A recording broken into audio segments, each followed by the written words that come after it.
Hey guys, welcome to this episode of the Go Man Go Taku Cast. As always, I'm your host of Frozen Stratos. Here with me today we have...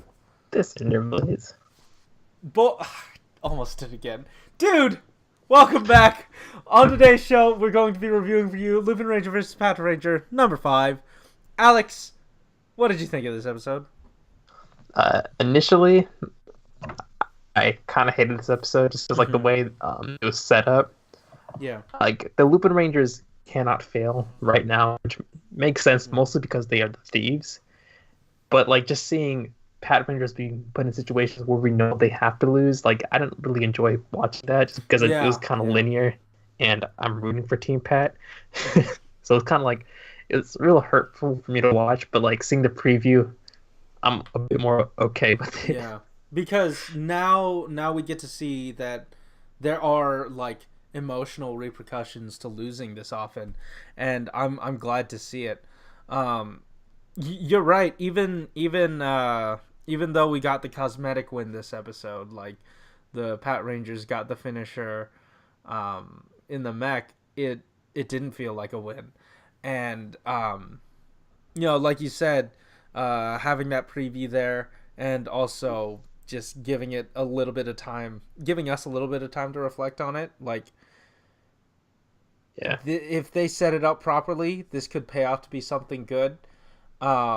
It's just really frustrating in the moment, and again, I feel like that was the point. Yeah. To maybe get you on the Patrangers side, even if you weren't already. You can at least sympathize now, because it is very frustrating. Yeah. And one thing I'm kind of like worried about next episode is because Patrangers got the finisher this episide, I think that Lupinranger will get the finisher next episode, and I don't feel like I want to see that, especially since, like, just had such a disappointing fight in this episode. They were just up against a fodder enemy. It wasn't like the villain of the week. It's just something one of the big honchos just kind of like ripped off of his body and just kind of like threw and it exploded into like a fodder enemy.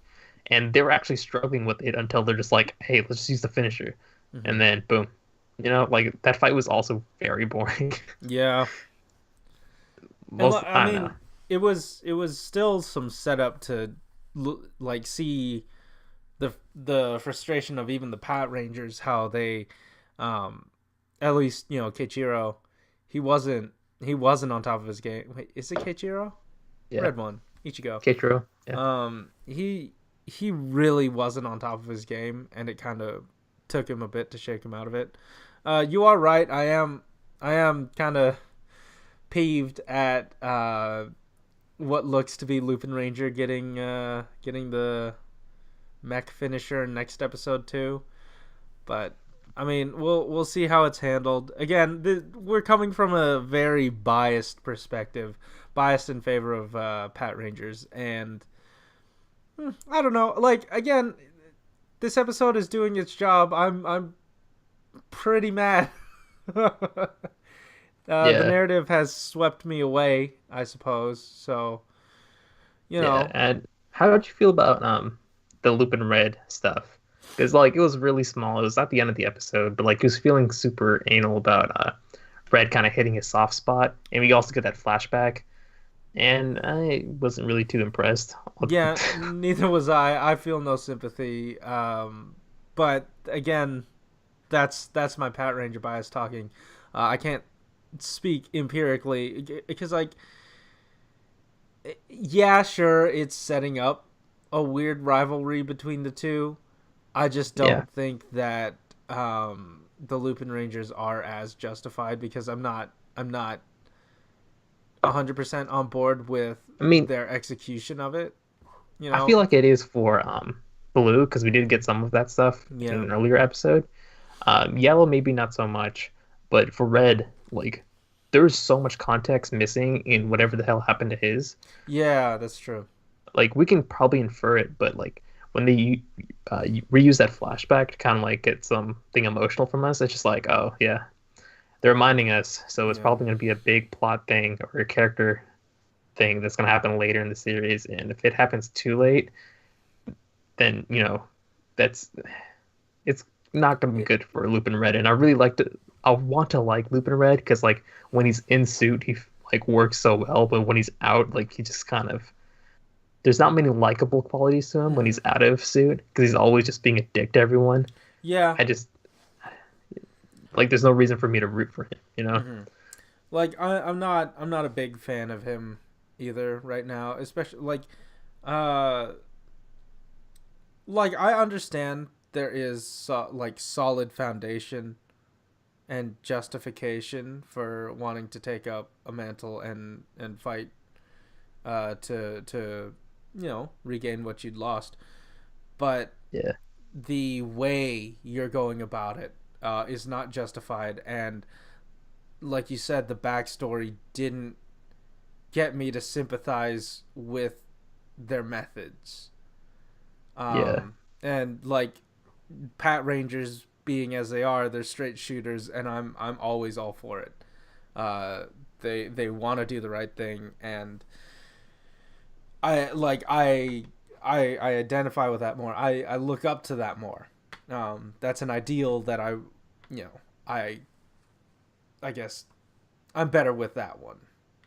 Yeah, and like it's always really nice to see that, but like for Lupin Rangers, I know they're trying to get like that sad backstory to kind of justify them going down this wrong path.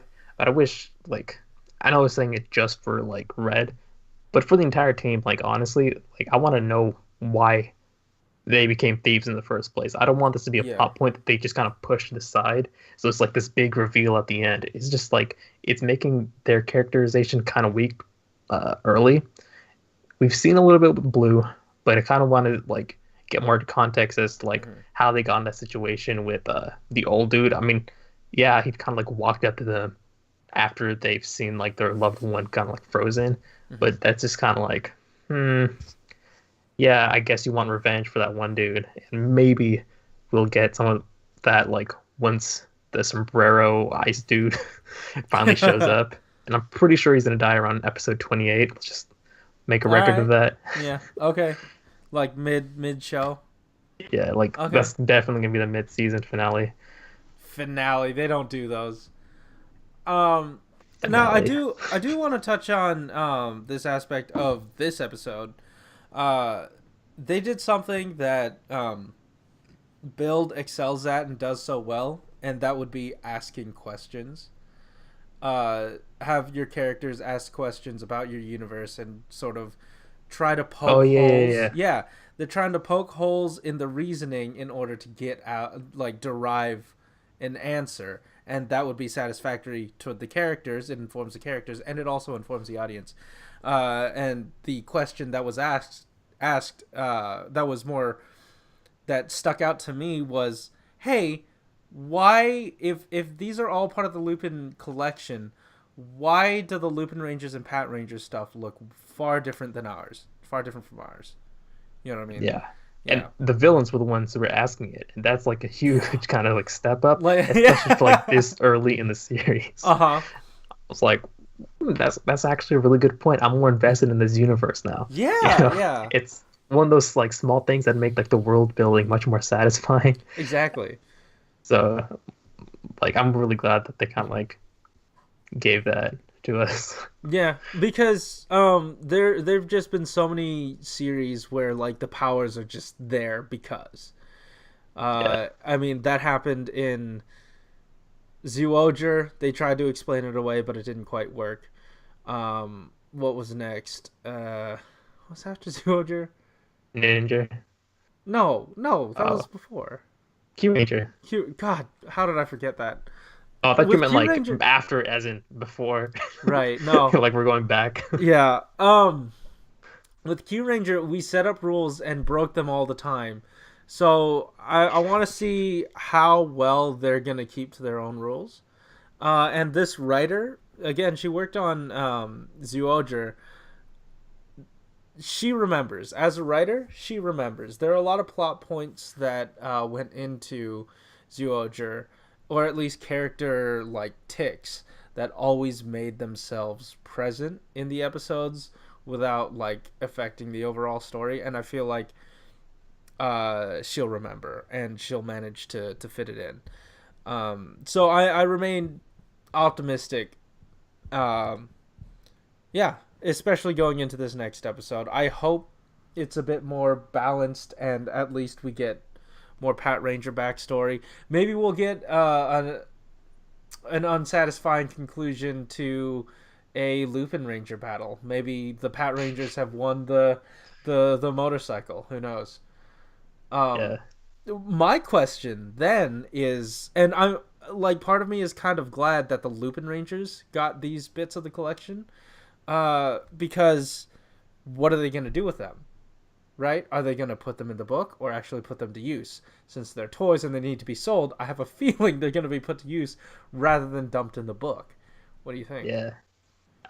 Definitely they have to be used next episode because we saw them. But I feel like I want to see like those things get split up again. Like maybe they flop off occasionally. Like sometimes Patranger gets the helicopter, sometimes Lupinranger does. Yeah. But more than that, like I want to see like a cross team Zord. You know, like maybe like Lupin Red and Pat Red have to pilot the helicopter motorcycle thing. Shoot. Yeah. Together. Like that would be interesting to see. That would. But I feel like that's gonna be way later in the series. Now I also want to touch on another like lore question, since they're so good, or you know, if they're asking questions, I'd like to ask some more. Now maybe did Hilltop or whoever built the Lupat arsenal, the way it did they sort of bastardize the technology of the Lupin collection into versus vehicles, and maybe that might, like, whatever process had been done to it, it won't allow it to go into the book. I mean, it is the collection of a thief, so he might have taken it from someone else, and like someone else or like that source he stole it from might inform why there's like why the collection is what it is. So that's what I think. So it's a collection within a collection. Yeah. Okay. Especially since like our villains are kind of like poking around as to why they're all different too. Interesting. Yeah. I mean, technically it would then, like, everything would be different, you know. Yeah. Anyways, that's, you know, just some questions I have. I hope they get answered. Alex, do you have anything else you want to talk about this episode? No. All right, cool.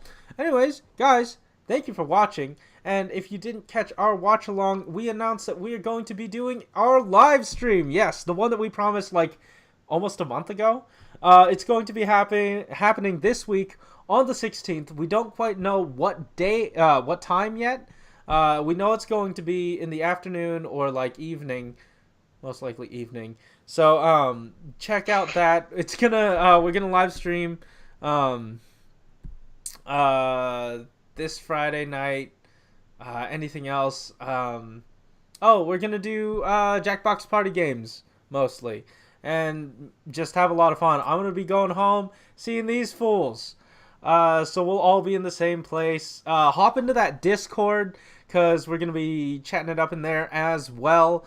I don't quite know. I know there's more information. We're gonna be doing an announcement video to go alongside this one. Anyways, guys, thank you for watching. Like, comment, subscribe, you know, all that stuff. Guys, keep it juicy. Yeah.